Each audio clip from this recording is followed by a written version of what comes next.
I've been getting reports from test takers who took the February LSAT that there's something radically different going on in the logical reasoning experimental sections this time around. Specifically, test takers are reporting that the mix of questions in that section is radically different than in previous scored logical reasoning sections. What they're reporting is that this is not some new bizarre question type, but rather the mix of questions in the section is noticeably different. LSAC appears to be gearing up for the removal of the logic game section later this year by taking concepts tested in the logic game section and mixing them into the logical reasoning section.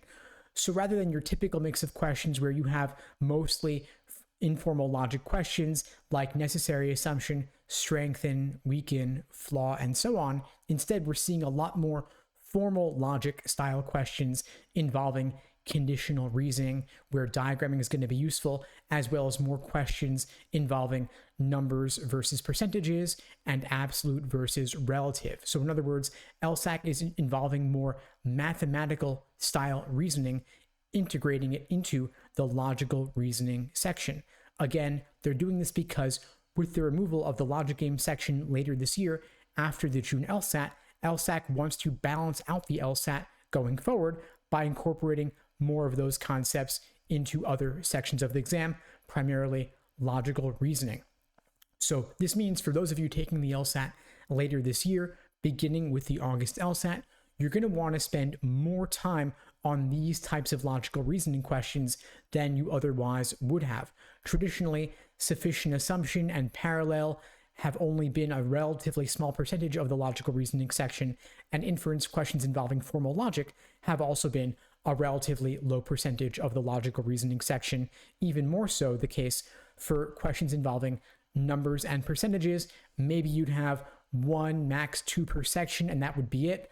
Spend a lot more time on this type of question than you would have otherwise. So again, just to recap, inference questions must be true and most strongly supported primarily. In the past, maybe a couple of these would have involved diagramming, most would not have. You're going to want to brush up on your ability to parse out formal logic stimuli in inference questions and get better at diagramming this type of stimulus.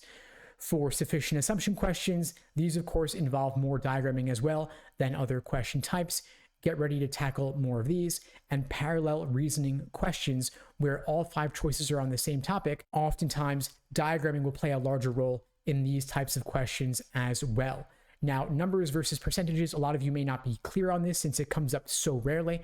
I'm going to give you a couple of examples involving this. So the key thing to recognize in questions involving numbers versus percentages is that, contrary to what our primal lizard brain or caveman brain would think, a large percentage can actually be a very small number, and a small percentage can actually be a very large number. So to give you an example of each, 100% of the people named Steve in my house love the LSAT. So you might be thinking, wow, that's 100% of people in your house, must be a very large number of people. Turns out I'm the only one. My wife is not named Steve, and she is sick of hearing me talk about the LSAT. I'm the only person named Steve in my house who loves the LSAT. So even though we talked about 100% of the people with those characteristics loving the LSAT, that could still be a very small number of people, in my case, 1. In contrast, a low percentage can still be a very large absolute number. So for example, only about 2.5% of people in the US live in New York City. By the way, that percentage is more or less roughly accurate. However, 2.5% of people in the US is actually still quite a large number, considering that there are over 300 million people in the US. So specifically for New York City's population, that's over 8 million people, which of course is still a lot of people. So again, a large percentage can be a small number, and a low percentage or a small percentage can still be a very high number. This is one of the biggest things LSAC is testing in these numbers versus percentages types of logical reasoning questions. And of course, this is not a question stem type like the other types I talked about earlier, inference, sufficient assumption, and parallel. But even so, this is scattered throughout different logical reasoning question types. As I always say, it's not just about the question stem type, it's also about the method of reasoning in the stimulus, which is of course especially true of these numbers versus percentages questions. So make sure that you brush up on these whether you're taking the LSAT before logic games is removed or after logic games is removed. These question types are crucial to scoring in the 170, since of course you can't leave any points on the table if you want a top score. Now, if you are looking for a score in the 170s, there are a variety of ways I can support you to help you get there. At LSAT Unplugged, we offer live online classes via Zoom, on-demand video courses, small group coaching, and one-on-one coaching. You can check out the links below this video to find out more and to book a call with me and my team.